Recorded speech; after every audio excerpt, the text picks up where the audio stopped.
Bonjour à tous et bienvenue dans cette nouvelle vidéo qui s'appelle Des films à la patte. Cette vidéo va vous parler de quelques anecdotes et secrets de tournage de chaque film. Et du coup, vu qu'on est en pleine période d'Halloween, je vais vous parler de 3 films d'horreur classiques. Du coup, c'est parti. Et en premier, nous allons parler de Halloween, sorti le 14 mars 1979 et réalisé par John Carpenter. Après que les producteurs Irving Yablan et Moustapha Akkad ont vu le film Assaut de John Carpenter, ce dernier a été sollicité par ses producteurs pour réaliser un film sur un tueur de babysitter. D'ailleurs, le film aurait dû être nommé The Babysitter Murder, mais après avoir vu que l'action du film se passe durant la fête d'Halloween, Carpenter a décidé d'appeler le film de cette manière. Doté d'un budget maigre de 325 000 $, Halloween, la nuit des masques a rapporté 70 millions de $ dans le monde, ce qui n'est pas rien bien sûr, ce qui fait le film le plus rentable du cinéaste. Pour l'actrice principale, John Carpenter voulait au début Anne Lockhart dans le rôle de Laurie Strode, mais cette dernière était prise sur d'autres projets de films. Debra Hill, la co-scénariste et petite amie de l'époque de Carpenter, suggéra Jamie Lee Curtis, car étant donné qu'elle est la fille de Janet Leigh, actrice connue pour le film Psychose, elle savait que Jamie Lee Curtis attirait le public parce que sa mère était l'héroïne du film de Hitchcock. Pour le rôle du Dr Loomis, des acteurs comme Pete Cushing ou Christopher Lee ont été proposés, mais ils refusèrent tous les deux à cause d'un salaire assez faible. C'est donc Donald Pleasence, connu dans le rôle de Blofeld dans le James Bond On ne vit que deux fois, qui sera finalement engagé, et il fut payé 20 000 $. D'ailleurs, Christopher Lee déclara qu'il regrette d'avoir refusé le rôle et que ça a été la plus grosse erreur de sa carrière. Le terrifiant tueur d'Halloween Michael Myers a été joué par 3 acteurs dans le film. Le premier, qui jouait principalement dans tout le film, Nick Castle.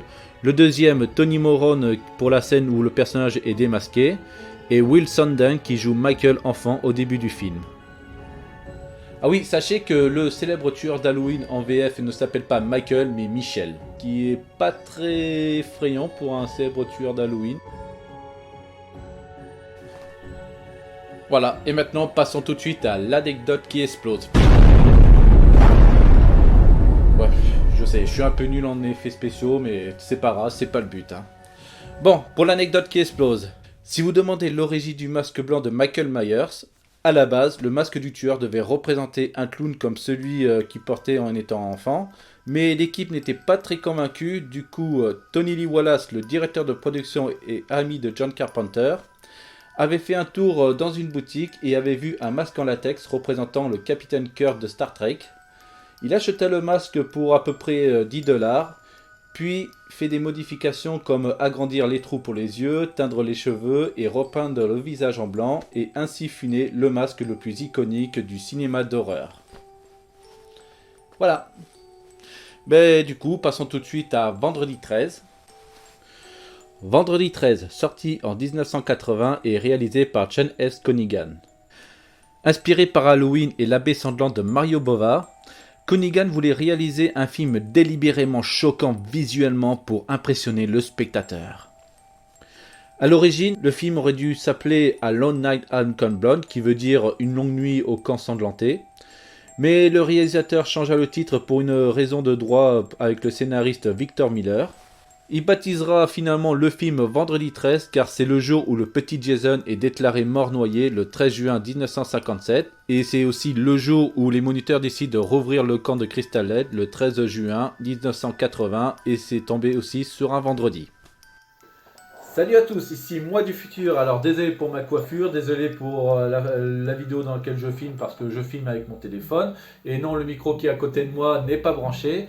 En fait, je fais cette petite vidéo pour corriger ce que je viens de dire tout à l'heure parce que en fait, j'avais vérifié l'origine du titre à partir d'un site internet et malheureusement, il m'a un peu berné parce qu'il m'avait dit que le petit Jason était mort noyé le vendredi 13 juin 1957.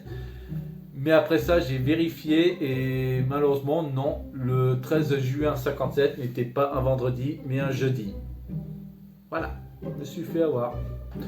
Mais après, j'ai vérifié plus tard et le reste, on confirme que oui, le changement de titre était dû à une question de droit d'auteur et que oui, que le cinéaste il avait trouvé ce titre pour des annonces publicitaires et vu que celui-ci était en libre de droit, du coup il l'a pris.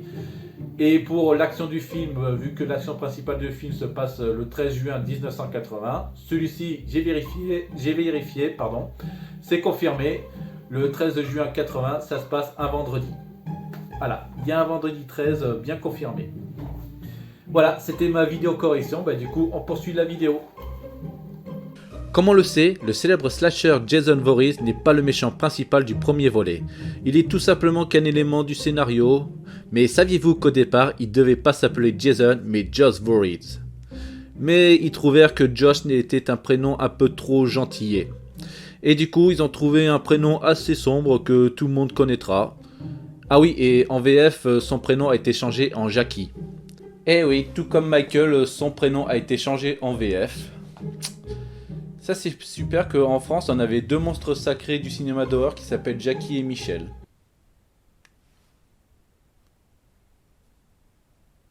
Non, je ne ferai pas de blague là-dessus, c'est déjà une horreur comme ça. La musique de Vendredi 13 composée par Harry Manfredini, celle qui arrive quand le tueur est présent et qu'on entend ses onomatopées. Eh ben, si on tombe bien l'oreille, elle donne la signification Kill Hermon. Donc, Kill Hermon. Bon, attention spoiler pour ceux qui n'ont pas vu le film, que le tueur est en fait une tueuse et qu'on découvrira à la fin qu'elle est la mère de Jason. Donc, cette musique vous a déjà spoilé au début si vous êtes rendu compte. Mais toujours est-il que cette musique est comme une espèce de murmure à l'oreille de la mère de Jason qui lui ordonne de tuer pour le venger. Sympa le fils. Allez, passons tout de suite à l'anecdote qui explose. Et voilà, là j'ai perdu mes pages, là c'est à cause de cette explosion de la chiotte là, et surtout mal fait. Il est là. Bon, l'anecdote qui explose. Si vous savez peut-être pas, ou bien sûr vous le savez, que ce film marque aussi les débuts de Kevin Bacon au cinéma. Et si vous le savez peut-être aussi, mais même après 40 ans plus tard, les fans ne l'ont pas oublié, surtout la scène où son personnage meurt dans le film. Ils lui demandèrent encore de signer des autographes sur la photo où son personnage a la flèche qui transperce la gorge, ce qui bien sûr l'agaça un petit peu, même 40 ans après. Et ça se comprend. Allez, passons tout de suite Les Griffes de la Nuit, sorti en 1985 et réalisé par Wes Craven.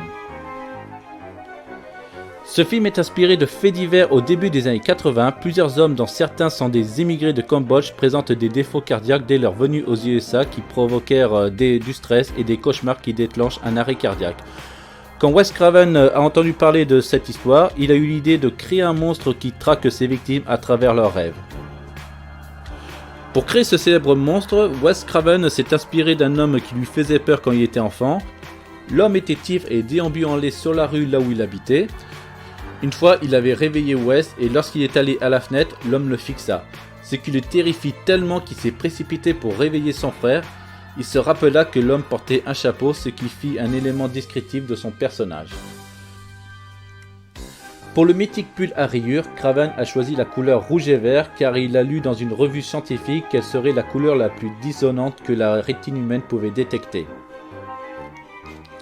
Et pour trouver le nom de son célèbre monstre, Craven a pioché à une brute de l'école où il avait été le réalisateur, et son nom est bien sûr Fred Krueger, qui le surnomma souvent Freddy. Et aussi l'apparence de Freddy Krueger a été inspirée à un personnage de roman, L'Ombre. Voilà. Le célèbre gant griffé de Freddy a eu 3 versions, une en balsa, une en caoutchouc et une faite de vrais couteaux de poisson. Qui était vraiment coupante car à chaque fois que quelqu'un mettait ce gant, il se blessa. D'ailleurs, le gant était tellement lourd qu'il faisait tomber l'épaule de son interprète Robert Englund, qui a décidé d'en jouer pour en faire le style de Freddy. Et saviez-vous que pour réaliser la scène de la mort de Tina, la chambre est en fait un plateau de tournage rotatif qui a été utilisé. Il s'agit du même système de plateau pour le film Mariage Royal avec Fred Astaire, où ce dernier danse sur les murs. Amanda Wyss, qui jouait Tina, avait eu le vertige en tournant sur ce plateau rotatif et affirma aussi qu'elle a été terrorisée lors de la scène de sa mort. Et bien sûr, tout comme Kevin Bacon, ce film marque les débuts de Johnny Depp au cinéma, Craven se souvient que Johnny Depp, qui n'avait que 21 ans à l'époque, donnait l'impression qu'il ne s'est pas douché depuis quelques jours et que ses doigts étaient tachés de jaune à cause de la nicotine. Et il décrivit comme crésseux, pâle et maladif. En parlant de Depp et de sa scène mythique de la mort de son personnage, 2000 litres de faux sang ont été renversés dans cette chambre qui était à l'envers. Allez, passons tout de suite à la dernière anecdote de la vidéo, et bien sûr, c'est une anecdote qui explose, ouais. Bien. Le maquillage de Freddy Krueger prenait environ 3 heures chaque jour, Handlum le portait de 12 à 15 heures à peu près. Un jour, l'équipe de tournage est allée manger dans un restaurant thaïlandais avec l'acteur qui avait encore l'apparence de Freddy Krueger. Le serveur qui est venu les servir a eu tellement peur qu'il a fait tomber son plateau et est sorti du resto en courant. Ouais, Freddy est vraiment très effrayant. Ben voilà, ça y est, c'est fini. Ben du coup, si ça vous a plu, n'hésitez pas à liker, partager, donnez-moi aussi un avis dans quel prochain film vous voulez que je fasse quelques anecdotes dans les films à la patte. Et d'ici là, ben, je vous dis à plus, sayonara et joyeux Halloween. Hein? Jackie et Michel, c'était des tueurs en série? Et Michel, c'était le capitaine Kurt? Oh, qui l'aurait cru?